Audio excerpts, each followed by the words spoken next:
मंगलाचरण।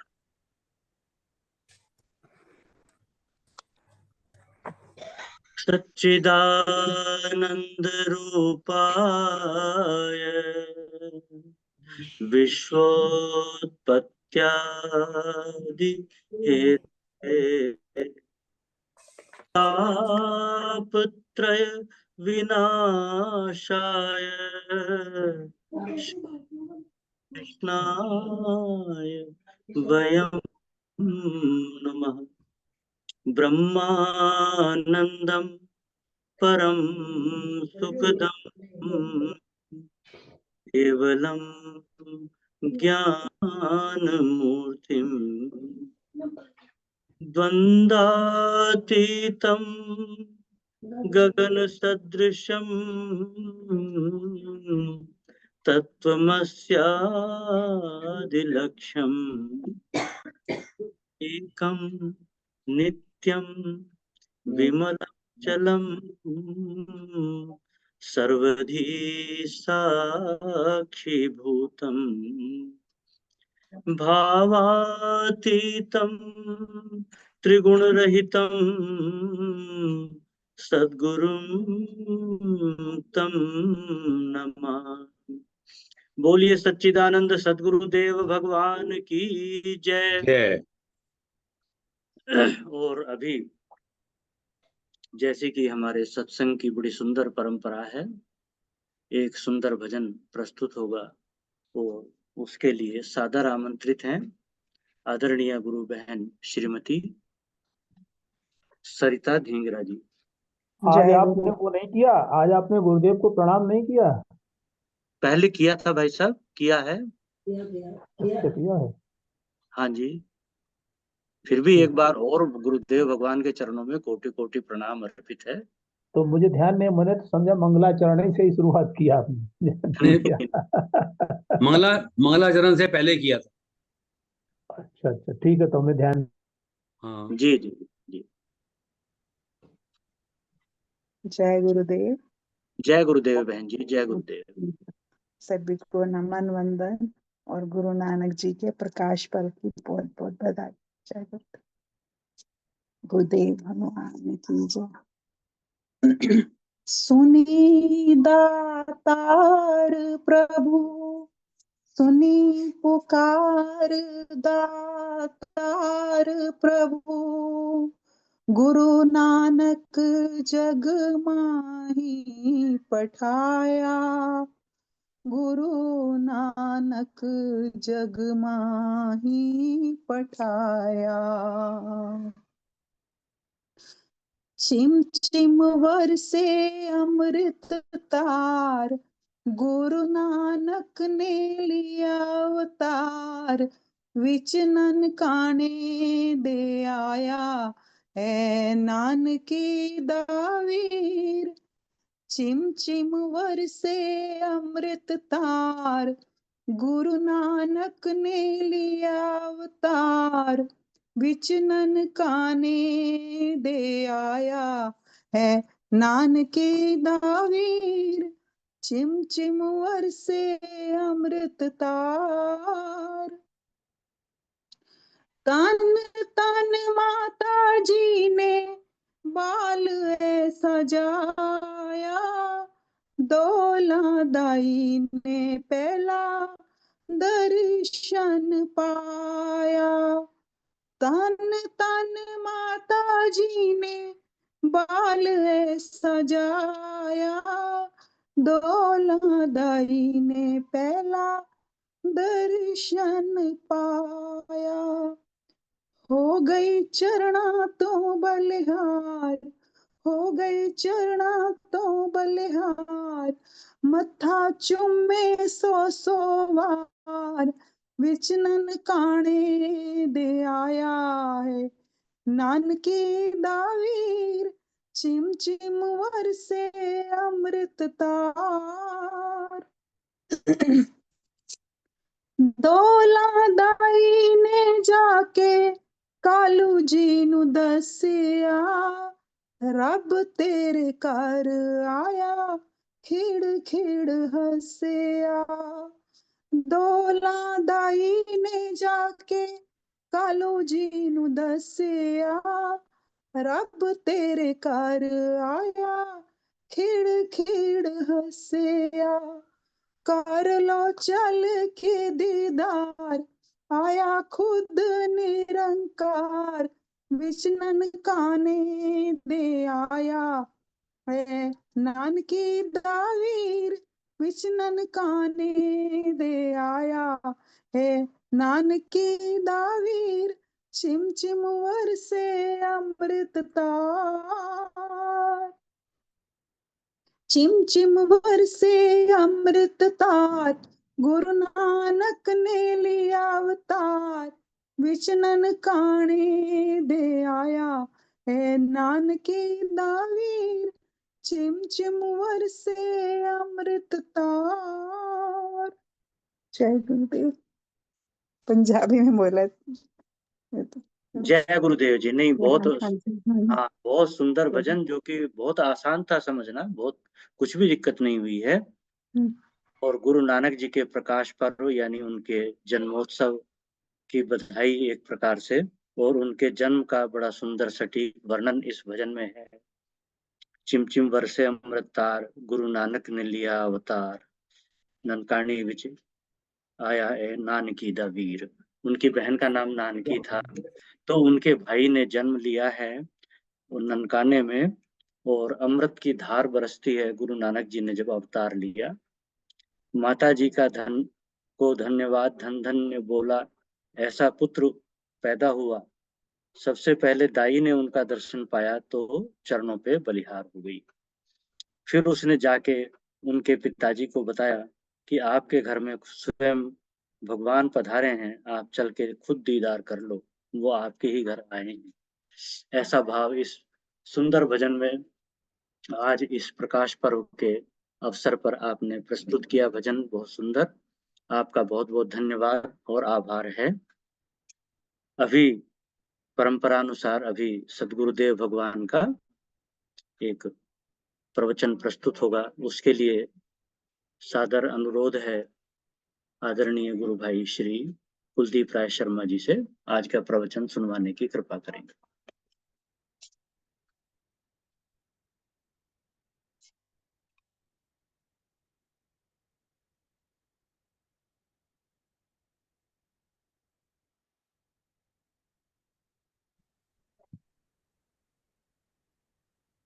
जय गुरुदेव भाई साहब। शर्मा जी, आप म्यूट पर हैं सर।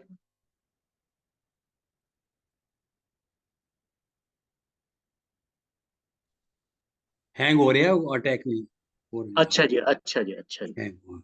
एक मिनट, अभी कर रहा हूँ। हाँ जी, हाँ जी, अभी दोबारा रिवर्स किया मैंने। हाँ जी, हाँ जी। शेयर।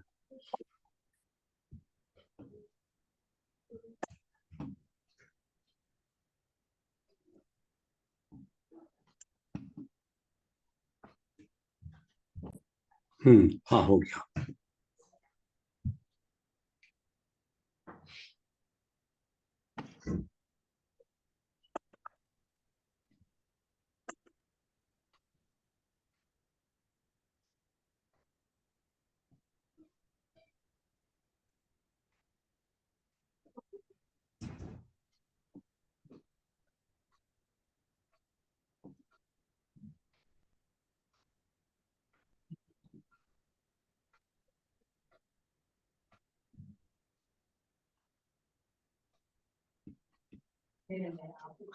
एक मिनट, इसमें थोड़ा टाइम लग रहा है। जी कोई बात नहीं। शेयर।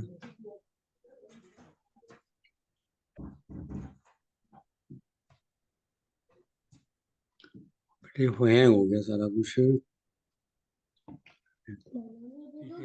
एक मिनट, ये आ गया आ गया आ गया। किया किया।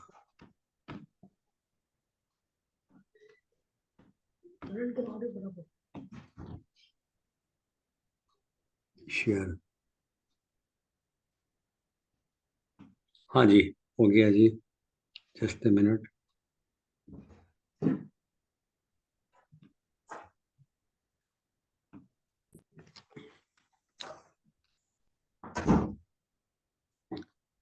अब कह रहे थे ना, तो उस समय मेरा अनम्यूट भी नहीं कर पा रहा था, वो कर्सर काम नहीं कर रहा था। अच्छा जी, अच्छा जी। अच्छा अच्छा। जी तो हाँ जी, आज हम सतगुरु भगवान की अमृतमयी वाणी में श्रवण करने जा रहे हैं केनोपनिषद प्रवचन 12 भाग 1।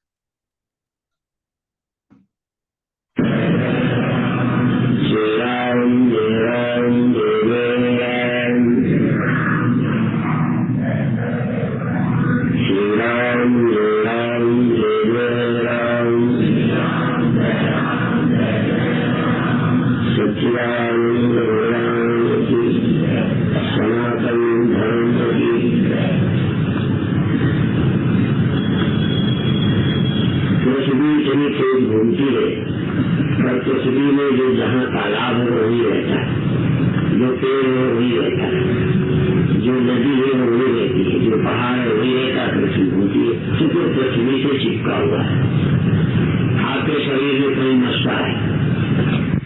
ध्यान भी एक दिन इसी स्थिति को प्राप्त होगा कि शरीर की हलचल से ध्यान में कोई फर्क नहीं पड़ता, काम काज से ध्यान में कोई फर्क नहीं पड़ता। अभी आपको लगता है हम ये करेंगे तो ध्यान टूट जाता है, चलने से काम करने से ध्यान टूट जाता है। ध्यान फिर टूटता नहीं है।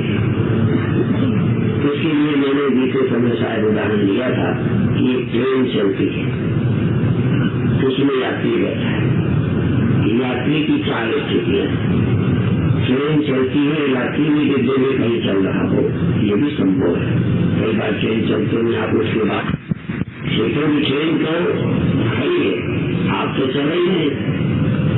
तीसरी स्थिति जो होती है, दोनों स्थिर, ट्रेन भी और यात्री भी। और ऐसी भी स्थिति हो सकती है कि ट्रेन चल रही हो और यात्री स्थिर।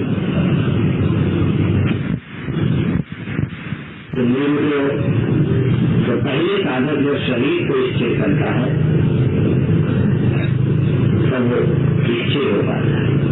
किसी शरीर के भाग में स्थिर होकर बैठ जाता है, शरीर को भी हलचल रहित करता है, उसके साथ मन स्थिर हो जाता है। लेकिन अगर इसमें जाती है कि शरीर को खूब हिलाता रहे, क्रियाएं करता रहे, चलता रहे और मन स्थिर बना रहे, ऐसा हो सकता है।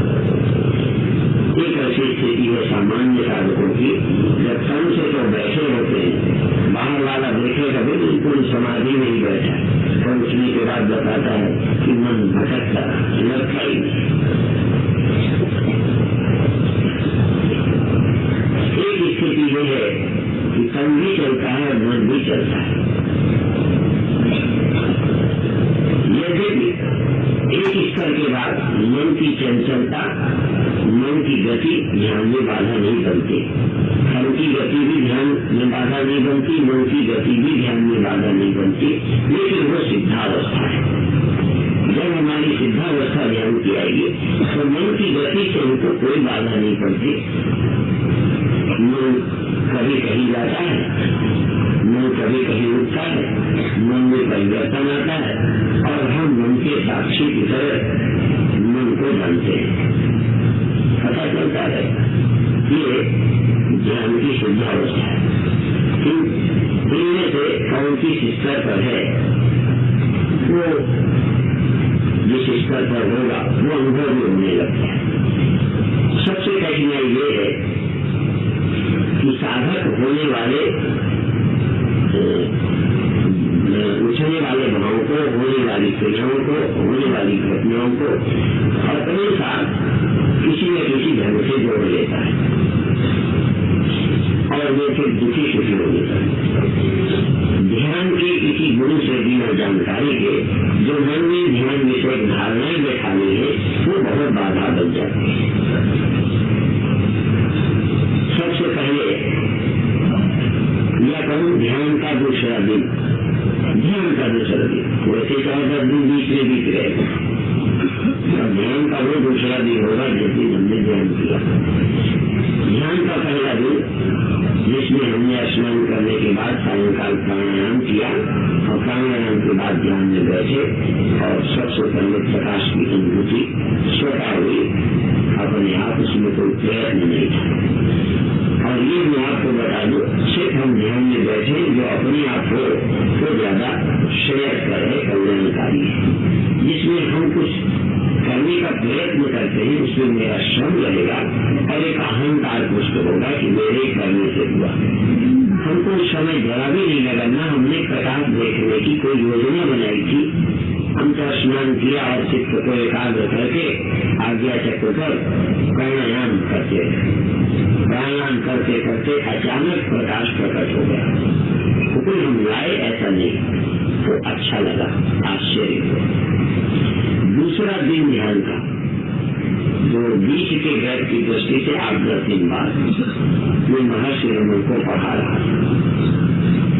उनके लिखी एक पुस्तक पढ़ाते में खुली आंखों में ही पुतलियां डूब गई, हल्के में झपकने लगी और एक धुंधला सा प्रकाश पूरे कमरे में छा गया। 10-15 लोग बैठे थे। मुझे कमरा और कमरे के लोग दिखने बंद हो गए, खुली आंखें और प्रकाश छा गया। बस मुझे अपने नेत्रों से प्रकट प्रकाश दिख रहा है, व्यक्ति नहीं दिख रहे, लेकिन आवाजें सब सुनाई देती थी। ये मेरा ध्यान का दूसरा दिन था। ध्यान का तीसरा दिन था, चाहे टाइम कितना बीत गया तो वही कहता हूँ। ध्यान का तीसरा दिन था जब एक तिलकधारी वैष्णव सिद्ध संत के मुझे दर्शन हुए। ध्यान का चौथा दिन था बहुत देर के बाद जब एक मुझे मुस्लिम फकीर दिखा। और ध्यान का चौथा अनुभव, 5वां अनुभव वो था जब भगवान राम और लक्ष्मण के दर्शन कंधे कपड़ा ओढ़े हुए भी हुए, कपड़ा हटाने पर हुए, आंख खोलने पर भी हुए और लगातार 5 मिनट तक खुली आंखों में दर्शन होते रहे। इस तरह के एक अनुभव और हुआ जो सारा शरीर मेरा जैसे तेज अग्नि का बनाया गया हो, जैसे किसी लोहे का आदमी बनाया जाए और आग में उसको डाल दिया जाए, जैसे लोहे को आग में लोग डालते हैं और लाल हो जाता है। मेरा पूरा शरीर लोहे के शरीर को जैसे आग में डाल के एकदम निकाले तो पूरा लाल होगा।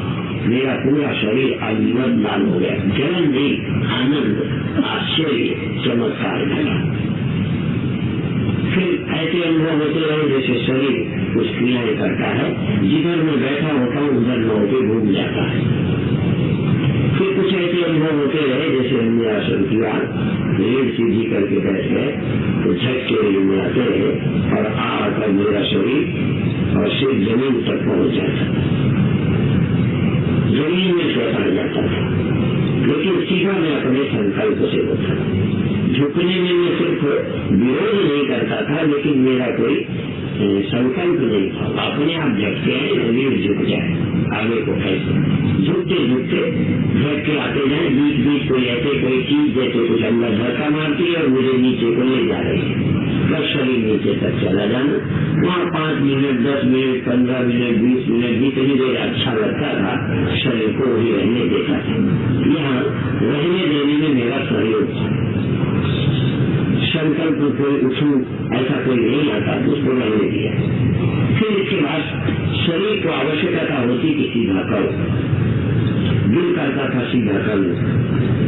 तो जब शरीर उसकी मांग करने लगता तो फिर संकल्प करके शरीर को धीरे से उसे सीधा कर देता। सीधा करके फिर आंख बंद नहीं रहती, सीधा करके बैठ जाए।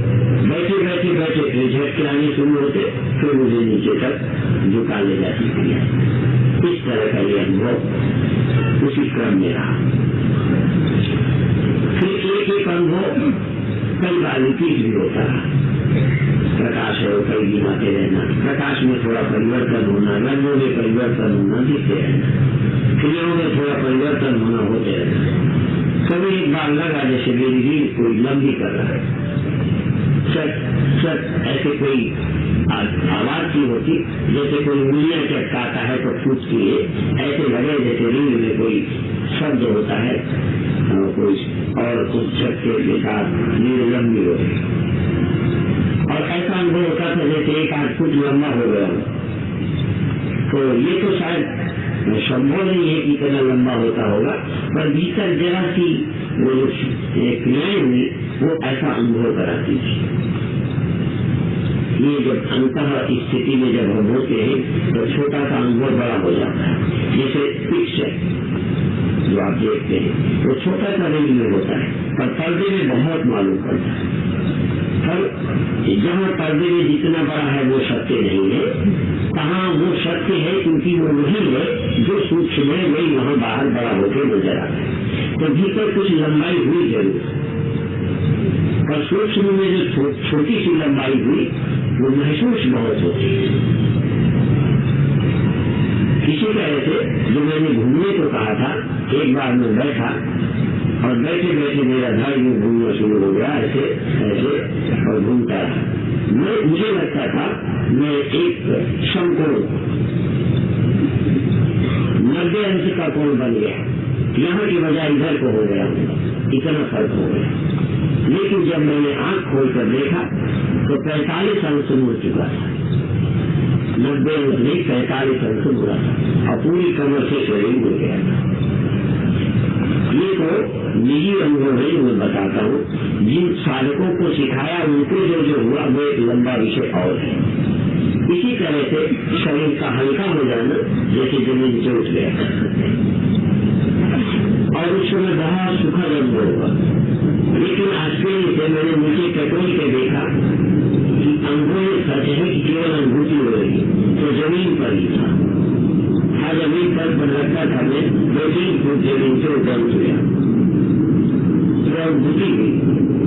इसी तरह एक बार शरीर जो विद्युत सिद्धियों का वर्णन आता है, मुझे कोई मुझसे विद्युत सिद्धि तो हुई नहीं, परंतु अनुभूति न हुई। हो सकता है ज्यादा अभ्यास करने वालों को भी हो जाता हो।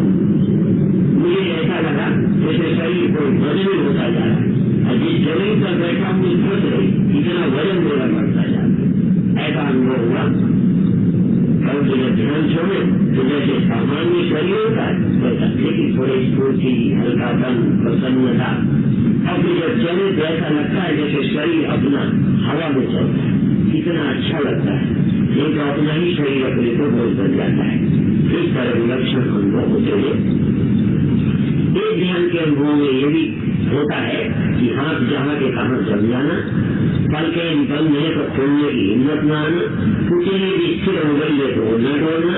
एक जगह जहाँ ध्यान टिक गया वहाँ से चुंबकीय शक्ति की तरह जैसे किसी ने पकड़ लिया है, हटाए न हटना, ये भी ध्यान का ही एक अनुभव है। अपने आप शरीर स्थिर हो जाएगा, लगेगा यहाँ भारी हो गए, उछ नहीं गए। जब हम भीतर से संकल्प करेंगे तब वो ये झटका सा देंगे, तब वो खुलेगा जैसे जंग हो गया, ऐसा होने लगता है। ये शरीर अभी स्थिर करना पड़ता है, फिर अपने आप स्थिर हो जाता है।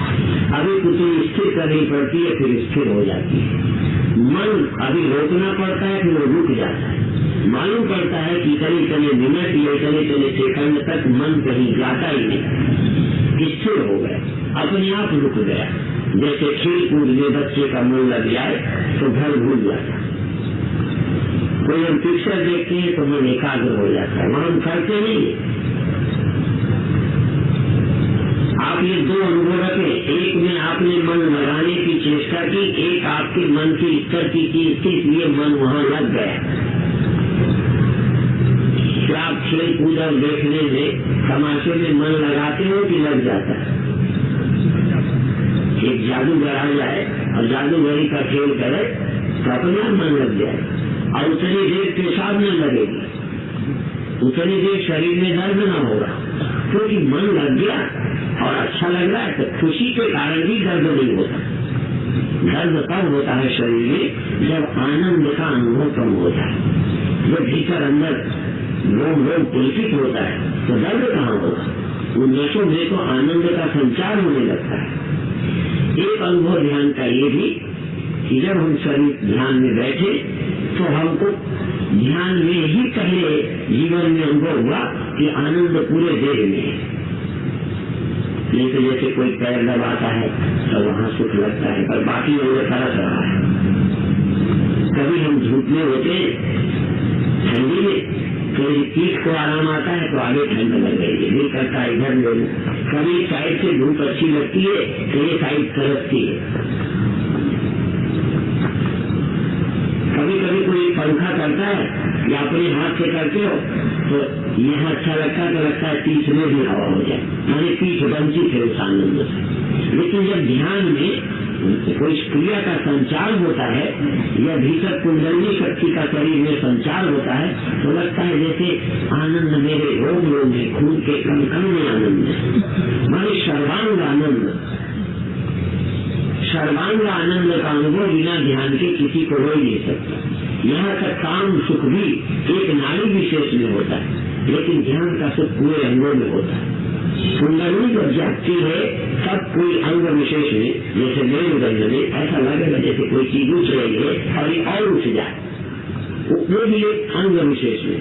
पर जब व्यक्ति प्रेम और आनंद में डूब जाता है तब लगता है जैसे मेरे पूरे देह में आनंद ही आनंद भरा है। जैसे बर्फ के ढेले में, बर्फ के ढेले का एक एक कण ठंडा होता है, चाहे भीतर चाहे बाहर। जैसे पूरी बर्फ का ढेला बर्फ ही बर्फ, उसमें कौन सा कण ठंडा नहीं होगा। इसी तरह ध्यान में मेरा कोई अंग, मेरी कोई इंद्रियां आनंद नहीं होती। आंख में भी, कान में भी, रोम में भी जैसे आनंद से पूर्ण देह हो गए। ऐसे नहीं है कि आत्मा आनंद स्वरूप है। आत्मा आनंद स्वरूप है, जैसे आत्मा का आनंद सारे शरीर में व्याप्त हो गया।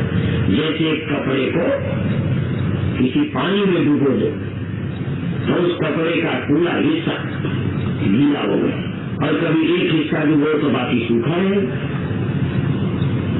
और कभी कभी ऐसे ध्यान के अनुभव हुए जैसे कोई गीले कपड़े को बिना निचोड़े किसी तार पर लटका दे तो ऊपर का पानी नीचे को उतरता है। अब नीचे के हिस्से को पकड़ो तो गीला मिलेगा, आधा घंटे बाद भी, पौना घंटे बाद वो जैसा मोटा पतला कपड़ा होगा, नीचे पानी गिर रहा है छूते ही तो, और ऊपर का हिस्सा लगभग सूख चुका है। ऐसे भी ध्यान में अनुभव होते जैसे हम किसी अनंत गहराई पर उतरते जा रहे हैं, सारी चेतना किसी गहराई पर उतर गई है और ऊपर को छोड़ गई है। कभी ध्यान में ऐसा लगता है जैसे सारी चेतना नीचे से ऊपर को चढ़ गई है, ऊपर को, और सारी चेतना सिर पर आ गई और नीचे का हिस्सा जड़ का हो गया। जैसे पानी उबालने से भाप बन के उड़ता है, ऐसे चेतना कभी ऊपर को उठती है, कभी नीचे को जाती है। कई बार साधकों को ये भी गुण होता है कि हमारी चेतना नीचे को जाती है, कोई बुरी बात है। बुरी बात नहीं है, शरीर मेरा है, चाहे शरीर नीचे को चेतना जाए चाहे ऊपर को जाए। आश्चर्य तो उसमें है कि हम ले नहीं जा रहे, वो जा रही है। अब हम देखते रहे कहाँ तक उतर गई चेतना। नीचे के चक्रों में चेतना का उतर जाना या नीचे के चक्रों से चेतना का ऊपर को उठना, ये दोनों ही सफलताएं, इसमें कभी भ्रम में नहीं पड़ना चाहिए। इसी तरह एक बार नाम संकीर्तन करते करते श्री राम हरे राम राम राम हरे हरे, हरे कृष्ण कृष्ण कृष्ण हरे हरे, ताली बजा के काफी देर तक कीर्तन करते रहे। करते अंत में मन कीर्तन में डूब गया, फिर हाथ हिलाने का मन नहीं रहा, फिर अंत में जबान से भी बोलने का नहीं रहा। जबान को आवश्यकता न रही, हाथों को ताली बजाने की न रही, लेकिन भीतर मन में नाम संकीर्तन चलता रहा। अंत में मन में भी नाम संकीर्तन मुक्त हो गया। कोई भी बिना चाहे अंदर जैसे किसी गहरी चेतना में वो संकीर्तन डूब रहा है और बहुत आनंद है। कभी एक बार मंदिर गए धार में, वहाँ धारेश्वर का मंदिर है, दर्शन करने गए, हाथ जोड़े, आंख बंद हो गई और आधा घंटे आंख बंद है, हाथ जुड़े हैं, न हिलते जैसे कोई स्टेचू हो।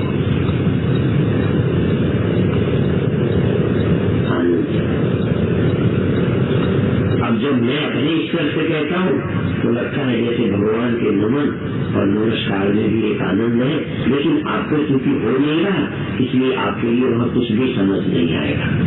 जब वो कुछ घटे तभी होगा।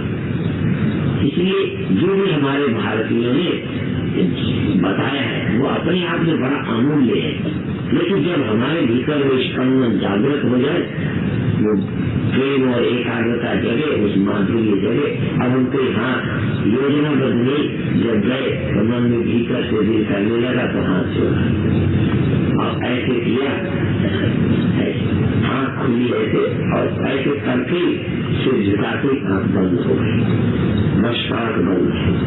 क्योंकि मेरे बाहर के भगवान तो निमित्त मात्र है, उनको नमन किया। अब भीतर मेरे मन में गुदगुदी चल रही है, हमने उस गुदगुदी में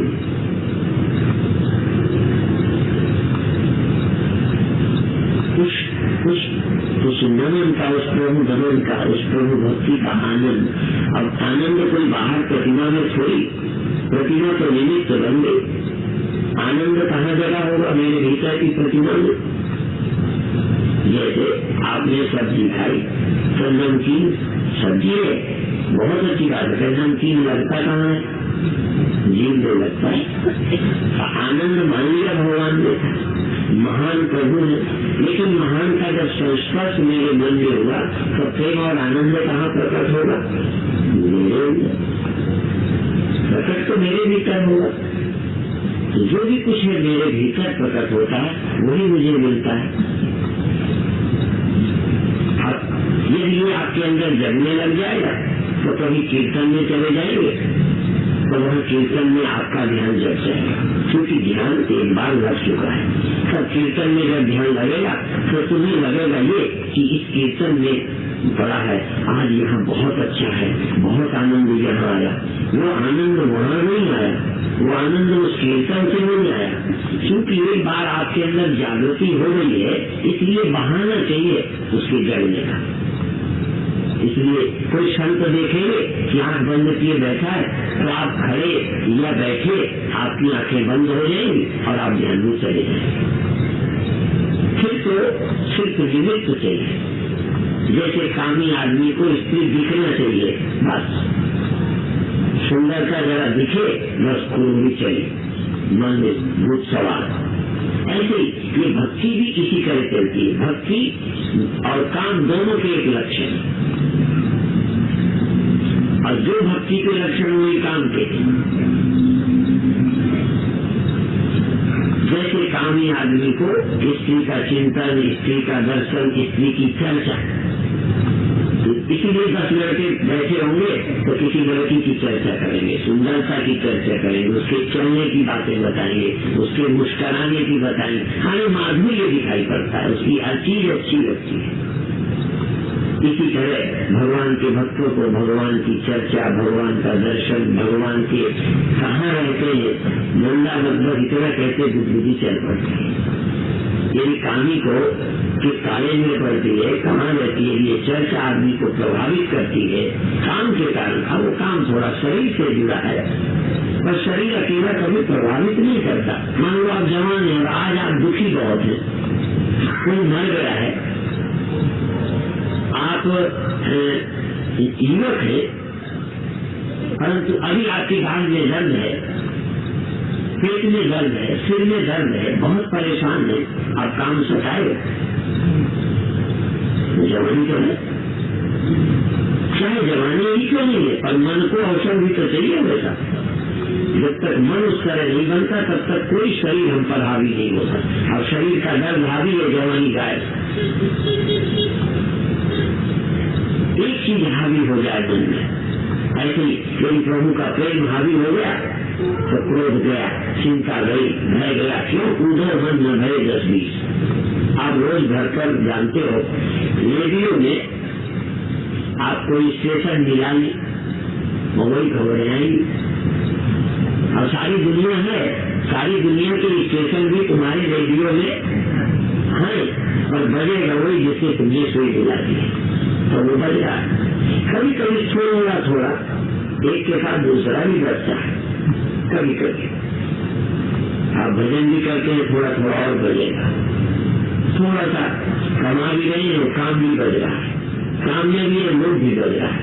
कभी कभी थोड़े थोड़े 2 स्टेशन चिड़चिड़ाते हैं, और जब टेलीफोन भी लाते हैं उसमें भी देखा होगा, जब एक से आप एंगेज हो जाते हैं तो दूसरा नहीं हम तक आ सकता। ऐसा तो देखा तो आपका मन जब एक किसी काम में एंगेज हो जाएगा प्रभु नाम में, तो दुख कहाँ आएगा। दुख के टेलीफोन तुमसे मिलाए, चिंता टेलीफोन मिलाए, भय टेलीफोन मिलाए, और तुम तो प्रेम से मिले बैठे। अब तुम्हारे मन में जगह ही कहाँ खाली। ये भी कहते हैं mind is like radio, catch the station पकड़ता है। अब आपने एक स्टेशन से मिला रखा है, आपको दूसरी खबर रेडियो में नहीं सुन सकते। कभी कभी दिल करता है इसी समय वो भी सुनते जाए, वो भी सुनते जाए, तो दूसरा रेडियो जुड़ाओ तो जुड़ाओ, ये तो एक खबर है सुन पाओगे। अब दूसरा मन आप कहाँ से ले आओगे? एक ही तो है, पूरा मन न है गज भी एक रहा है तो गयो श्याम सल। ये तो सगुण उपासना, एक श्याम सल चला गया, अब दूसरे ईश्वर को कौन, अब वो सगुण है, निर्गुण है, पुराना दिमाग है, हमारा तो एक में चला गया, वही लग गया। आपका मन गुरु में लग गया, आपका मन जाप में लग गया। अब क्रोध कौन करे? तभी मैं ध्यान में कहा करता हूँ कि आपको कोई थप्पड़ मारे तब भी आप प्रभु नाम में निमग्न बैठे। अब थप्पड़ का विक्षेप चिंता कहाँ उठे?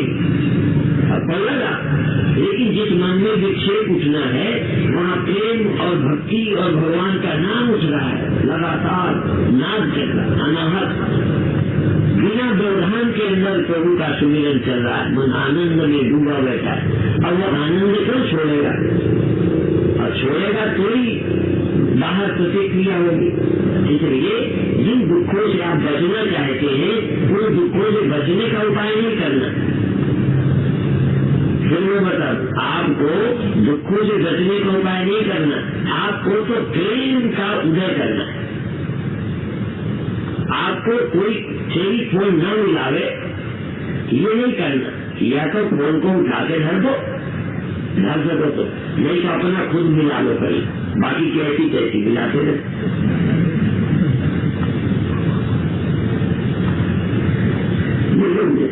आप अपने फोन से कहीं बात करते रहो, कोई मिला ले तो देख ले। आप अपने मन का टेलीफोन राम से, शिव से, दुर्गा से, शक्ति से, ध्यान से, श्वास से अंदर ध्यान में मिला ले। कौन चिंता कोई फोन मिला पाएगी? उसकी हवाएगी तो लगेगा। कभी कभी मैंने ये जरूर देखा है कि जब मैं फोन से बात करता हूँ तो कोई मिलाता है तो उसमें आवाज किया है करती जैसे कोई मिला रहा। वो कुछ मिलाने का पता तो चलता है जैसे कोई मिला रहा है, और कोई बात बनती नहीं उससे। ऐसी बाहर की दुनिया आ रही, थोड़ा लगेगा कुछ हो रहा है, कोई कह रहा है, लेकिन भीतर कोई फर्क नहीं पड़ता। ये ध्यान की स्थितियां हैं। बहुत और भी बातें हैं। आज एक सरल प्रयोग जो कल किया था उसमें कुछ और जोड़ेंगे। मैं आपको बताता हूँ, बीच में हाथ बदलने के लिए आप स्वतंत्र रहेंगे, बंधन नहीं रहेगा। बंधन से तो पहले मुक्त करता हूँ, जिसमें कष्ट होता है उसको बदलने की पूरी छूट है। बार बार में कहूँगा नहीं, अब आपको दर्द पैर दुखते थे यदि बदला नहीं तो शिकायत बाद में करोगे मेरा मन दर्द में लगा रहा और ध्यान भी नहीं गया। तुमको पहले कह दिया बदल दो, जब जरूरत पड़े बदल दो, लेकिन बिना मतलब जो कहा जाए वही करो और कुछ मत करो। जो कहें वो करो, जो नहीं कहे वो मत करो। अगर तो आवश्यकता हो तो बिना मेरे कहे करो, क्योंकि वो अलग अलग है। वो कैसे मुझे पता चलेगा? तो वो आपको पता चलेगा। वहाँ बिल्कुल चलाती की जरूरत नहीं, ईमानदारी से पैर बदलना। अब जैसे कल मैंने हाथ रखने को यूँ कहा, एक तो ये है एक उंगली से मुख्य भूमिका एक उंगली की है तर्जनी की, दूसरी भूमिका है अंगूठों की, कान बंद करना, और बाकी उंगलियों को आप चाहे तो ऐसे रख ले, चाहे तो ऐसे रखे रहे, चाहे ऐसे रख ले, और तर्जनी उंगली से आंखें बंद करनी और इसमें बंद करके नजर यही टिकाए रखना। ये प्रयत्न आपका शुरू में होगा। नजर यहाँ टिकाना है, श्वास लेना है, फिर देखेंगे।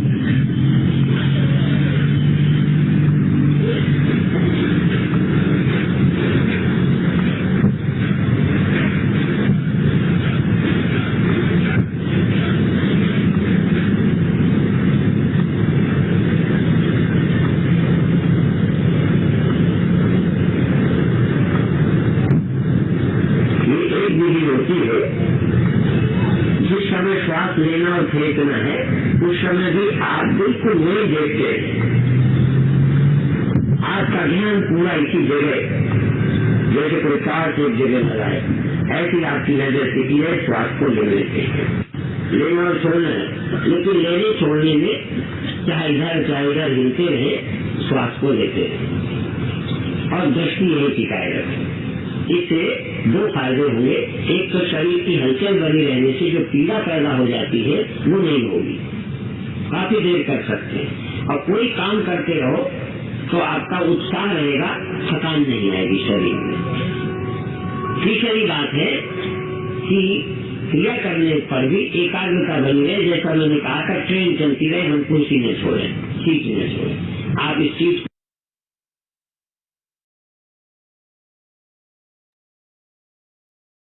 जय गुरुदेव जी, जय गुरुदेव। जय गुरुदेव आज जी, जय गुरुदेव। आज का प्रवचन यहाँ संपन्न हुआ। बहुत धीर गंभीर आज का प्रवचन है। गुरुदेव भगवान ने अपने भी ध्यान के अनुभवों को साझा किया है सभी के साथ। मैं कोई समय न लेकर अब आदरणीय गुरु भाई श्री कमल किशोर पांडे जी को सादर आमंत्रित करता हूँ आज के प्रवचन पर अभिव्यक्ति के लिए। जय गुरुदेव। जय गुरुदेव जी, जय गुरुदेव। सर्वप्रथम आज गुरु नानक देव के प्राकट्योत्सव पर सभी को लाख लाख बधाइयाँ, और हम सबकी आत्मा में प्रतिष्ठित आत्मज्ञानी सदगुरुदेव भगवान के ब्रह्म स्वरूप को शत शत नमन, एवं समस्त गुरु भाई एवं बहनों के अंदर की आत्मसत्ता को नमन एवं वंदन। आज के प्रवचन में गुरुदेव ने अपने ध्यान की अनुभूतियां बताई हैं। उससे पहले मैं 1 मिनट अपनी बात रखना चाहता हूं, और विशेष रूप से स्वामी आनंद स्वरूप जी का विशेष ध्यान आकर्षित करना चाहूंगा कि आज विशेष तिथि थी, और जब विशेष तिथियां होती हैं तो उनके ग्रह नक्षत्रों का प्रभाव भी पड़ता है। मेरा अनुभव अपना अनुभव है, और सदगुरुओं द्वारा भी बताया गया है। तो आज मैं ध्यान में था, तो ध्यान तो कुछ कम लगा, लेकिन चिंतन में गहरा हुआ। तो मैं ये कहना चाहता हूँ कि मेरे आज कुछ पेट में कुछ हल्का सा एबनॉर्मल था। तो मैंने ये सोचा कि ये चिंतन हुआ कि ये जो हो रहा है ये प्रारब्ध हमारा है, यहाँ से शुरुआत हुई। फिर ये विचार आया कि ये तो प्रकृति में हो रहा है, मुझसे इसका कोई लेना देना ही नहीं है। माने जीव स्तर पर, देहाध्यास छूट के जीव स्तर पर बात पहुंची। फिर उससे पहली बार ये अनुभव हुआ। जो मेरा कहने का तात्पर्य यह है कि जब हम कहते हैं कि ज्ञानी को प्रारब्ध भी नहीं भोगना पड़ता, तो मेरी ये बात समझ में आई कि जब हम सूक्ष्म शरीर में जीव स्तर पर देहाध्यास से जीवाध्यास पे पहुंचे कि महसूस तो हो रहा है, मतलब कुछ दर्द या मतलब जो भी अनयूजुअलनेस, सबकी मैं बात कर रहा हूं। तो फिर बात एकदम से यहाँ मेरी पहुंची दिमाग में कि मैं तो जीव भी नहीं हूं, मैं तो अस्तित्व मात्र हूं। जब मैं नाम की चीज नहीं है, सिर्फ हूं, तो फिर इससे मेरा क्या लेना देना? जो कुछ हो रहा है वो प्रकृति में हो रहा है, तो मेरे में प्रारब्ध भी नहीं भोग रहा हूँ। जब मैं हूं ही नहीं तो फिर भोग कहाँ रहा हूँ? तो मेरा प्रारब्ध भी नहीं है। तो मैं कहना चाहता हूँ अपने स्वामी आनंद स्वरूप जी से, अभी नहीं, फोन पे यदि मेरी बात की वो पुष्टि करें, या जो भी मैं उनसे उत्तर चाहूंगा कि मेरी जो सोच या दिशा या चिंतन सही है अथवा कहीं कुछ त्रुटि हमें है, तो हम बाद में बात करेंगे। लेकिन मैंने अनुभव को किसी को बताना नहीं चाहिए, लेकिन यहाँ पर सभी हमारे गुरु भाई हैं, इसलिए उनको बताने में हमें कोई किसी प्रकार की कोई कोई संकोच नहीं है। अब मैं गुरुदेव के प्रवचन पर आता हूँ। एक मिनट गुरुदेव कमल किशोर पांडे जी, जी, आज अनंत स्वरूप जी नहीं जुड़े हैं क्योंकि वो आज गुरु भगवान के दर्शन करके वहां से आ रहे हैं, रास्ते में कार में हैं। इसमें तो काफी लोग आईजी नहीं कंडा जुड़ लिखा पाए। हुआ है, ये नाम किसका है? हाँ जी, IGKNDA लिखा हुआ है, किसका नाम है? वो मैं अभी आपसे परिचय कराता हूँ। ये यूके से जुड़े हैं। अरे तो हम तो उन्हीं इंद्रजीत, को समझ रहे थे, तो कोई बात ये नहीं, अब हम उनसे नहीं, व्यक्तिगत बात ये कर लें। इंद्रजीत कांडा जी, अच्छा। ये परम भगत हैं, परम साधक हैं, गुरु जी के इनके असीम असीम आस्था है। ये यूके हैं, जुड़े हैं यूके अच्छा। से। इससे अच्छा। पहले अशोक जी हाँ। भी जुड़े हुए थे, वो किसी कारणवश उनको छोड़ना पड़ा। अशोक जी वो हैं अच्छा। जो आप सत्संग प्रतिदिन सुनते हैं, जो आपको डालते हैं डेली, हाँ। उसके अंदर 1-2 मिनट का एक क्लिप आता है। अच्छा। 1-2 मिनट का आता है ना वो प्रवचन में खास, वो उन्हीं का होता हाँ। है। तो अच्छा। वो जुड़े हैं। वो बाकी दिन हम्म। व्यस्त होते हैं। सैटरडे कल जुड़ेंगे, तो कल आपको उनका परिचय भी करवाएंगे। और इंद्रजीत नहीं, कांधा कल जी तो का भी। मैं तीन तीन दिन के लिए आउट ऑफ स्टेशन, मैंने आपको बताया था। कौन? मैं अच्छा, कल से? हाँ, कल से। कल ठीक है, से कोई आउट ऑफ बात से? नहीं। मुझे कंफ्यूजन आईजे के नाम से, इंजीत के नाम से तो मैंने पूछना था कि कंडा कौन थे, लेकिन मुझे मतलब यही ध्यान था कि मैंने कहा इन्होंने आज ये ऐसा क्यों लगा दिया। तो नहीं कोई नहीं बात नहीं, नहीं, मैं व्यक्तिगत व्यक्तिगत रूप से बात उनका कर लूंगा उनसे। तो नाम अगर जुड़े होते, तो आनंद स्वरूप से होता। तो मैं उनका नाम चेंज कर देता हूँ। मैं आनंद स्वरूप जी नाम कर देता हूँ। ठीक है, ठीक है, ठीक है, ठीक। ठीक है, चलो, तो आप समझ आप गए। मैंने अपनी और अनुभूति, इसके मैंने अलावा अपनी भी, इसके अलावा भी आज बहुत सारे साधक नहीं जुड़े, क्योंकि हाँ। आज जो है बहुत बड़ा दिवस है। हाँ। आज हाँ। गुरु हाँ। नानक जी का बर्थडे है, और हाँ। सब हाँ। उसके हाँ। सेलिब्रेशन में लगे हुए हैं। ये हाँ। कारण से मैं आपको जो है हाँ। ना, जरा मैं बताना चाहता था, क्योंकि नहीं, आप जिससे बात कर रहे हैं वो है नहीं इसमें। कोई बात ये नहीं, नहीं, फिर भी ये मैंने अपना शेयर जो है वो सबको साझा किया। तो हाँ इससे जो है वो और भी लोग, ऐसे नहीं वही केवल विशेष रूप से और भी हमारे साधक जो हैं वो हाँ गुरु भाई बहन जो हैं वो भी साधक अच्छे हैं। तो उनसे भी अपना शेयर किया, उनसे भी मैं अपनी प्रत्युत्तर चाहूंगा कि वो हाँ। इसको सही मान रहे हैं या किसी दूसरे अर्थ में जो मुझे सलाह देने की कृपा करें। जो आप हाँ, कह रहे अब हैं मैं बिल्कुल ठीक है। जो आपकी भावना कहना बिल्कुल ठीक है, उसमें कोई ऐसी किंतु परंतु नहीं है। और आप आ जाएं कल सुबह। आप बेशक डायरेक्ट बात कर लीजिए जी उनसे, जी, आनंद बिल्कुल। स्वरूप जी से एक बार। हाँ, तो गुरुदेव आज बहुत सारे लोग नहीं है, आनंद स्वरूप भी नहीं है, सुदर्शन जी नहीं है। आज और असल त्योहार है, हाँ, ठीक कह रहे हैं आप, त्योहार है। हाँ, आज इसी वजह से आज अटेंडेंस देख के मैं हैरान हो गया कि यार लोग बढ़ क्यों नहीं रहे। फिर मैंने देखा, मेरे इसीलिए तो लॉक तो मैंने नहीं है, लॉक नहीं है। ओके, हाँ जी, अब आगे करिए। ठीक रहेगा। चलो, हाँ। खैर चलते हैं, प्रवचन पर चलते हैं, समय हो रहा है। हम्म, तो गुरुदेव कहते हैं कि शरीर की हलचल से ध्यान की स्थिति में कोई फर्क नहीं पड़ता, और ये सिद्धावस्था, यानी अभी तो हम कहते हैं अगर हम चलते हैं फिरते हैं काम काज करते हैं तो हमारा ध्यान नहीं लगता, ध्यान टूट जाता है। फिर वो चलती गाड़ी में 4 स्थितियां बताते हैं कि ट्रेन के साथ, अगर ट्रेन चल रही है तो पहली स्थिति यात्री भी चल रहा है, दूसरी ये भी कि ट्रेन खड़ी है तो यात्री चल रहा है, तीसरी में ट्रेन और यात्री दोनों चल रहे हैं, चौथी में ट्रेन चल रही है यात्री स्थिर है। तो ऐसे ही साधक जो है वो शरीर को स्थिर रखता है तो वो स्थिर हो पाता है। अब थोड़ा सा शार्ट करना पड़ेगा। फिर कहते हैं कि और स्थिति में इस साधक की भी स्थितियां बताई, शरीर को हिलाता रहे, चलाता रहे और मन स्थिर बना रहे, एक स्थिति ये भी है। दूसरी स्थिति में साधक तन से तो बैठा है, जैसे लगता है कि समाधि में स्थिर बैठा हो, भटकता लगता नहीं है, लेकिन मन उसका चल रहा है। एक में है तन भी चल रहा है और मन भी चल रहा है।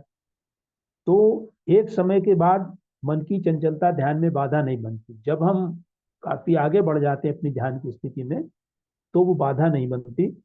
तन की गति भी और मन की गति भी, दोनों, चाहे तन की गति में हम हो तो मन स्थिर हो सकता है, और मन की गति में भी हो, मन की गति होगी और तन स्थिर हो सकता है। फिर गुरुदेव कहते हैं कि मन कभी कहीं जाता है तो मन में परिवर्तन होता है, लेकिन हम जो है वो मन के साक्षी की तरह मन को जानते हैं। ये ध्यान की सिद्धावस्था है, मन का हमको पता चलता रहता है। फिर गुरुदेव कहते हैं कि सबसे बड़ी कठिनाई है कि साधक अपने उठने वाले भाव, जो हमारे अंदर भाव उठ रहे हैं या जो क्रियाएं हैं, वो हम अपने साथ किसी न किसी ढंग से उसे जोड़ लेते हैं। और जब हम उससे जोड़ लेते हैं उन क्रियाओं को, तो फिर हम जो है दुखी सुखी होने लगते हैं। क्योंकि मन में जो हमारे धारणा बैठी है, ये बहुत ध्यान में बाधा बन जाती है। तो जब भी मन हमारा, जब भी हमारे मन में कोई विचार उठता है तो ध्यान भंग होने लगता है। क्यों? जो पहले संस्कार जो हमारे पड़े हुए हैं, वो संस्कार हमको उस समय प्रभावित करने लगते हैं।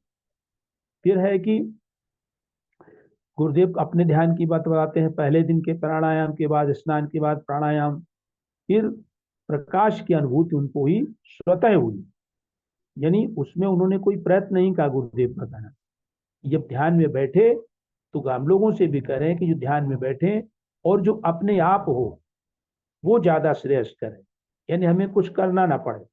ये राम सुखदास जी भी कहा करते हैं कि आप चुपचाप, मतलब बिना किसी कुछ चिंतन नहीं करो। चिंतन करोगे तो मन बुद्धि साथ में रहेगी, ऐसे ही बिना प्रयत्न के। यानी आज जब हम कुछ करने का प्रयत्न करते हैं तो हमारा अहंकार पुष्ट होता है कि मेरे करने से हुआ, यहीं पर गड़बड़ हो जाती है। यानी हमको जरा सा भी कुछ नहीं लगा। गुरुदेव कहते हैं कि हमने कोई प्रकाश देखने की योजना बनाई, लेकिन वो स्वतः इतना गहराई में पहुंच गए थे कि वो स्वतः प्रकाश दिखने लगा। फिर गुरुदेव कहते हैं कि तभी हमने जो चित्र को एकाग्र करके आग्रा चक्र पर प्राणायाम करते रहे, और प्राणायाम करते करते अचानक प्रकाश प्रकट हो गया। तो अच्छा लगा, आश्चर्य हुआ।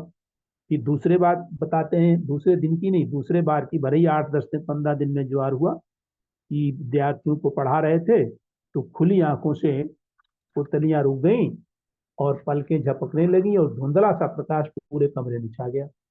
कमरा और कमरे के लोग दिखने बंद हो गए। खुली आंखों से, और खुली आंखों से दिखने बंद हो गए, लेकिन प्रकाश छा गया। यानी मेरे नेत्रों से, गुरुदेव कहते हैं, प्रकाश दिख रहा है, व्यक्ति नहीं दिख रहे हैं। आवाजें सब सुनाई देती थी। ये दूसरा गुरुदेव ने अनुभव बताया। तीसरा अनुभव बताया, ये एक तिलकधारी वैष्णव संत के दर्शन हुए। चौथा अनुभव बताया, ये फकीर दिखा। पांचवा अनुभव गुरुदेव कई बार बता चुके, विशेष अनुभव, कि मैं कहीं पर गया था, वहीं पर एक बट वृक्ष था बहुत बड़ा, उसके नीचे लेटा था। वही, इस तरफ पूरा जिक्र नहीं किया, लेकिन वही संदर्भ है कि भगवान राम और लक्ष्मण के दर्शन, मैं कपड़ा ओढ़े, चद्दर ओढ़े लेटा हुआ था, तो दर्शन हुए। फिर मैंने वो चद्दर हटाई, तब भी दर्शन होते रहे। फिर मैंने कहा ऐसा तो नहीं अभी भी भ्रम हो, तो आंख हमने खोली तो आंख भी दर्शन हुए। 5 मिनट तक मैंने कई बार गुरुदेव को सुना, उन्होंने ये घटना बताई थी, वही आज फिर बताई, खुली आंखों से दर्शन होते रहे। फिर गुरुदेव कहते हैं कि एक बार ऐसा हुआ कि एक अनुभव, जैसे सारा शरीर तेज अग्नि का बनाया गया हो, जैसे कोई लोहे का आदमी बनाया जाए और आग में उसे डाल दिया जाए।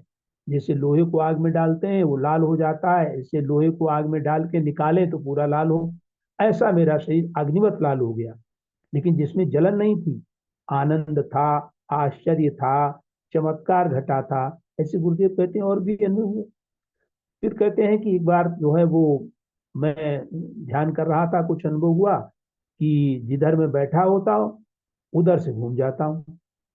फिर कुछ ऐसे अनुभव हुए कि आसन में रीढ़ सीधी करके बैठ गए, झटके आते रहे और मेरा सिर भी जो है वो जमीन तक पहुंच गया, लेकिन सीधा मैं अपने संकल्प से होता था, यानी झुक तो जाता था, संकल्प करता था, यानी झुकने में विरोध नहीं करता था गुरुदेव का।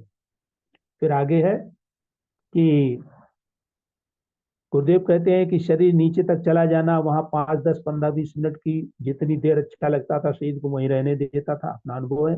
वहां रहने देने से मेरा सहयोग था। संकल्प को उठने का मैंने नहीं किया। फिर शरीर सीधा करने का दिल करता था। फिर गुरुदेव कहते हैं एक अनुभव कई कई बार रिपीट भी होता रहा, जैसे प्रकाश दिखना, प्रकाश में परिवर्तन होना, रंगों में परिवर्तन होना। ये एक बार लगा कि मेरी रीढ़ को कोई लंबी कर रहा है, चट चट की आवाज हो रही है। यानी ये बात ये नहीं है गुरुदेव कहने की, बात ये है कि गुरुदेव तो इतनी साधना करते रहे, इतनी साधना गुरुदेव ने की कि गुरुदेव से कोई अनुभव बाकी रहा ही नहीं। उंगलियां चटकने की आवाज। फिर आगे गुरुदेव कहते हैं कि एक बार मैं ध्यान कर रहा था तो मुझे लगा कि मैं समकोण पर घूम गया हूँ, इधर की बजाय उधर को हो गया हूँ। इतना फर्क पड़ गया। जब मैंने आंख खोल कर देखा तो 45 डिग्री मुड़ चुका था, 90 डिग्री तो नहीं मुड़ा था। पूरी कमर से शरीर मुड़ गया था हमारा। शरीर का हल्का हो जाना, जमीन से उठ जाना, ये अनुभव हुए। उसमें बहुत सुखद अनुभव हुआ। फिर गुरुदेव ने कहा एक बार मैंने ये जज किया कि अनुभव सच है या केवल अनुभूति हो रही है। तो मैं अनुभव तो ये होता कि 1-2 फीट ऊंचा उठ गया, लेकिन मैं जमीन पर ही था। ये अनुभूत हुई कि 2-3 फीट नीचे उठ गया। तो गुरुदेव कहते मुझे रिद्धियां सिद्धियां तो नहीं हुई, समय की सीमा बढ़ रही है तो बहुत शार्ट में। फिर गुरुदेव कहते हैं कि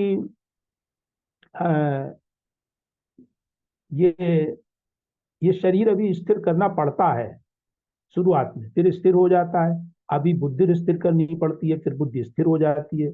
अभी मन रोकना पड़ता है, फिर रुक जाता है। यानी मालूम पड़ता है इतने मिनट इतने सेकंड मन कहीं जाता ही नहीं, स्थिर हो गया अपने आप, रुक गया। जैसे खेल कूद में बच्चे का मन लग जाए तो घर भूल जाते हैं, जैसे पिक्चर देखने में बड़े लोगों का मन एकाग्र हो जाता है। तो गुरुदेव कहते हैं दो दो अनुभव हैं। एक में हम मन लगाने की चेष्टा करते हैं और अपने स्तर से, इसलिए मन वहां लग गया। अब एक हम खेलकूद तमाशा देखने में मन लगाते हैं कि अपने आप लग जाता है। जितनी देर लगता है उतनी देर अब तो हम लघु शंका भी नहीं लगती है और शरीर में दर्द भी नहीं होता। फिर गुरुदेव कहते हैं कि हम ध्यान में बैठे तो हमें अनुभव हुआ कि आनंद पूरी देह में है। जैसे कोई पैर दबाता है तो वहाँ आनंद लगता है, पर बाकी जो अंग है वो तड़प रहा है। एक साइड में धूप लग रही है तो दूसरी साइड तड़पती है। फिर गुरुदेव कहते हैं कि आनंद मेरे रोम रोम में, मेरे कण कण में आनंद का संचार, माने सर्वांग आनंद। अब ये बहुत विशेष शब्द है, सर्वांग यानी संपूर्ण शरीर में आनंद। और इसका अनुभव बिना ध्यान के किसी को हो ही नहीं सकता। फिर गुरुदेव कहते हैं काम सुख तो एक ही नाड़ी विशेष में होता है, लेकिन ध्यान का सुख सर्वांग पूरे अंगों में होता है। कुंडली जागरण में ऐसा लगेगा जैसे मेरुदंड में कोई चीज उठ रही है या और उठ जाए, ये भी एक अंग विशेष से है। लेकिन जब व्यक्ति में प्रेम और आनंद में व्यक्ति डूब जाता है तब ये लगता है मेरे पूरे शरीर में आनंद ही आनंद भरा है, जैसे बर्फ के ढेले का एक एक कण ठंडा होता है। फिर गुरुदेव कहते हैं कभी कभी ऐसे अनुभव होते हैं कि मैं सूखे कपड़े की बात बताई थी कि हम गहराई में उतरते जा रहे हैं, सारी चेतना किसी गहराई पर उतर गई है, देह को छोड़ गई है। कभी लगता सारी चेतना नीचे से ऊपर चढ़ गई है, सारी चेतना सिर पर आ गई है, नीचे का हिस्सा जड़ सा हो गया है। जैसे पानी उबालने में भाप बन के उड़ जाता है, ऐसी चेतना कभी ऊपर को उठती है, कभी नीचे को जाती है। नीचे के चक्रों में चेतना का उतर जाना या नीचे से ऊपर के चक्रों में चेतना का उठना, दोनों ही सफलताएं हैं। फिर अपना बताते हैं नाम संकीर्तन करते करते एक बार हरे राम राम राम हरे हरे, हरे कृष्णा कृष्णा कृष्णा हरे हरे, ताली बजा के काफी देर कीर्तन करते रहे। अंत में मन इतना सदा हुआ था कि मन चेतन में डूब गया। फिर हाथ हिलाने का मन नहीं हुआ, अंत में जबान से भी बोलने का मन नहीं रहा, लेकिन भीतर से मन का नाम का संकीर्तन चलता रहा। अंत में मन भी नाम संकीर्तन से मुक्त हो गया। फिर गुरुदेव कहते हैं कि एक बार मंदिर में हाथ दर्शन करने गए, वहां भी ऐसी घटना हुई। फिर हाँ वहां गए तो प्रतिमा, तो आनंद कोई बाहर प्रतिमा में नहीं था। मैंने नमन किया, वो गुरुदेव कहते हैं मेरे मन में गुदगुदी चलने लगी। तो प्रतिमा तो निमित्त मात्र बन गई, आनंद हमारे कहाँ जगह, मेरे भीतर, प्रतिमा में नहीं, मेरे भीतर आनंद जगह। जैसे सब्जी नमकीन है पर नमकीन लगती जीभ में है, ऐसे ही प्रभु महान है पर महान का संस्पर्श जब होता है तो प्रेम और आनंद कहाँ प्रकट होगा, हमारे अंदर प्रकट होगा। जो कुछ भी है वो मेरे अंदर प्रकट होता है। फिर गुरुदेव कहते हैं कि जैसे कामी आदमी को स्त्री दिखना चाहिए, बस मन में भूत सवार हो जाता है। भक्ति भी इसी तरह चलती है, भक्ति और काम दोनों के लक्षण एक हैं। जैसे कामी को स्त्री का दर्शन, चिंतन, चर्चा, उसमें माधुर्य दिखाई पड़ता है, इसी तरह भगवान के भक्तों को भगवान की चर्चा, भगवान के दर्शन, भगवान कहाँ रहते हैं, इतनी कहते ही गुदगुदी होने लगी। फिर गुरुदेव कहते हैं, यदि प्रभु का प्रेम हावी हो गया तो क्रोध भी गया, चिंता भी गई, भय भी गया। क्यों गया? क्योंकि उद्धव मन न भय 10-20। जब गोपिकाओं के पास उद्धव गए तो उद्धव ने कहा कि तुम कहाँ ज्ञान योग की बात बताई, तो उन्होंने कहा उद्धव मन न भय 10-20, एक हतो सो गयो श्याम संग को आराधे ईश। फिर गुरुदेव बताते हैं, रेडियो का उदाहरण देते हैं कि रेडियो में जो स्टेशन हम लगाएंगे वही तो हमें सुनाई पड़ेगा, जबकि रेडियो में सब स्टेशन है और सब उसमें भरा हुआ है। तो कभी कभी ऐसा हो जाता है कि 2 स्टेशन भी बजने लगते हैं, यानी हमारे अंदर काम भी बज रहा है और लोभ भी बज रहा है। तो टेलीफोन को जब तक हम एक से एंगेज करेंगे तब तक दूसरा नहीं आ सकता। फिर गुरुदेव कहते हैं कि यही मतलब है कि जब हमारा काम में या ध्यान में मन एंगेज होगा तो दुख आएगा कहाँ से। Mind is like a radio, catch the station. यानी एक रेडियो से एक ही स्टेशन की खबर हम सुन पाए। फिर गुरुदेव कहते हैं कि अगर तुम ध्यान कर रहे हो और किसी ने थप्पड़ थप्पड़ अगर लगा, लेकिन जिस मन में विक्षेप उठना है वहां प्रेम और भक्ति और भगवान का नाम उठ रहा है, लगातार नाद आ रहा है, जैसे अनहद नाद चल रहा हो, फिर वहां पर हमें थप्पड़ कैसे मालूम पड़ेगा? यानी बिना व्यवधान के अंदर प्रभु का सुमिरन चल रहा है, मन आनंद में डूबा बैठा है, तो वो आनंद क्यों छोड़ेगा? वो थप्पड़ की तरफ जाएगा ही नहीं, तभी बाहर की प्रतिक्रिया होगी।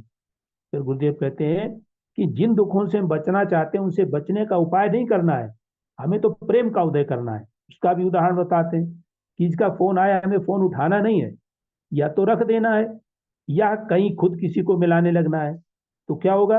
अपने मन का टेलीफोन राम से मिला दो, शिव से मिला दो, दुर्गा से, शक्ति से, नाम से, श्वास से, अंदर ध्यान से मिला लो, तो कौन फोन मिलाएगा? मिलाता रहे, हमारे पास आएगी ही ना। यानी हमसे फोन कोई मिला रहा है, ये बात फोन करते वक्त तो तुम्हें पता लग जाती किसी का फोन आ रहा है, लेकिन बात हमसे नहीं हो पाती, उसकी बात बनती नहीं। यानी ऐसे ही बाहर की दुनिया आएंगी जाएंगी, लगेगा कि कुछ कुछ हो रहा है, कोई कह रहा है, लेकिन भीतर कोई फर्क नहीं पड़ेगा। यही सब ध्यान की स्थितियां, और इन्हीं ध्यान की स्थितियों में गुरुदेव पहुंचाना चाहते हैं। इन्हीं शब्दों के साथ में अपनी वाणी को विराम देता हूँ। जय गुरुदेव।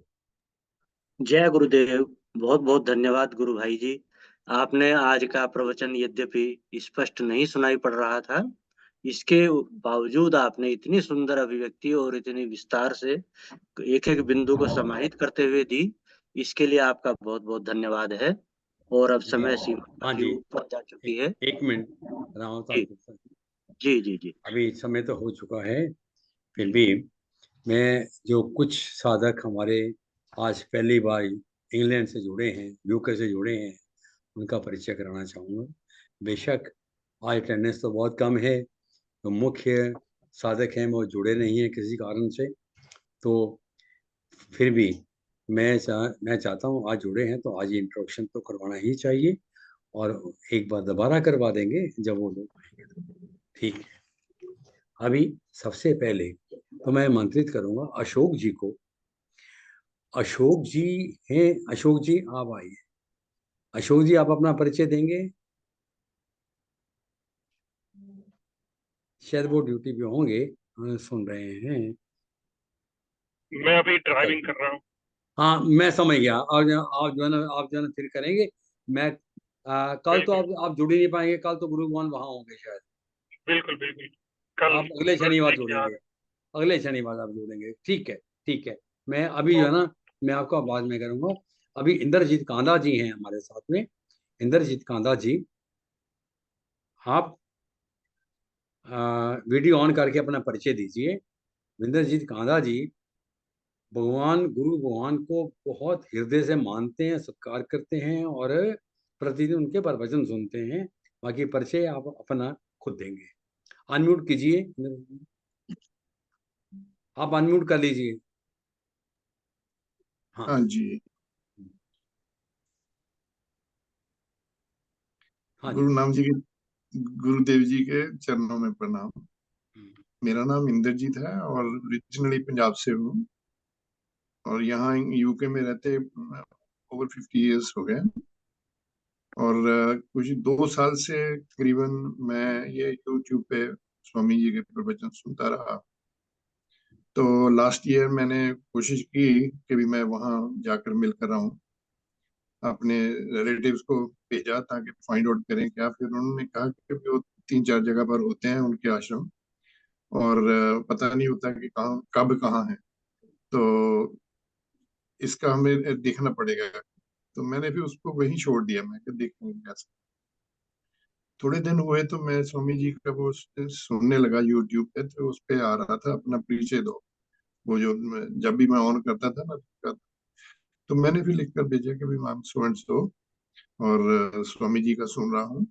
तो उन्होंने फिर मुझे उनका बताया कि भाई स्वामी जी तो खुद ही यहाँ आ रहे हैं। तो मुझे बड़ी खुशी हुई, मैं क्या ये तो कमाल हो गया कि कहाँ तो मैं वहां जाकर मिलने की कर रहा था, स्वामी जी खुद ही आ रहे हैं।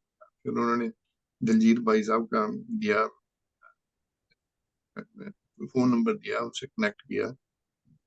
तो अभी स्वामी जी उनको मिला नहीं हूँ, तो अभी कल उनको शाम को जब आएंगे यहाँ पहुंचेंगे तो तब उनसे मुलाकात होगी। इसके बाद में उनके मिलने के बाद में भी आपसे बाकी बात करेंगे शेयर जो। बिल्कुल, धन्यवाद जी। ये दलजीत सिंह जी की बात कर रहे हैं जिनसे मिले, वो हैं दलजीत सिंह जी जो पूरे कार्यक्रम को उनके गुरु भगवान का वहाँ पे रहने आने का, रहने का, सहने का और कार्यक्रम का पूरा देखभाल कर रहे हैं। वो यहाँ पे भी जो कार्यक्रम होते हैं इंडिया में भी मेन कार्यक्रम, तो उसमें इंग्लैंड से स्पेशली आते रहते हैं।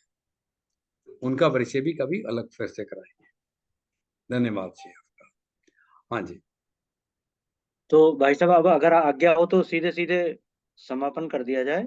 समापन आप ही करवा दीजिए सीधे से। हाँ जी। हाँ जी जी जी जी जी। हम्म, तो जैसे कि आज्ञा हुई है, अब समापन की ओर चलते हैं। हम्म, गुरुर्ब्रह्मा गुरुर्विष्णु गुरुर्देवो महेश्वरः गुरुर्साक्षात् परब्रह्म तस्मै श्री गुरुवे नमः।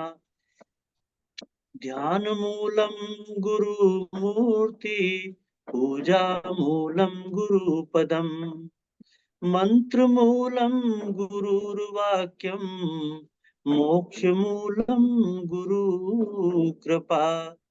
सर्वे भवन्तु सुखिनः सर्वे सन्तु निरामया सर्वे भद्राणि पश्यन्तु मा कश्चित् दुःख भाग् भवेत्। बोलिए सद्गुरुदेव भगवान की जय। जय। जय आज के आनंद की जय। जय। नमो नमो नारायण। नमो नमो नारायण, नमो नारायण। नमो नारायण।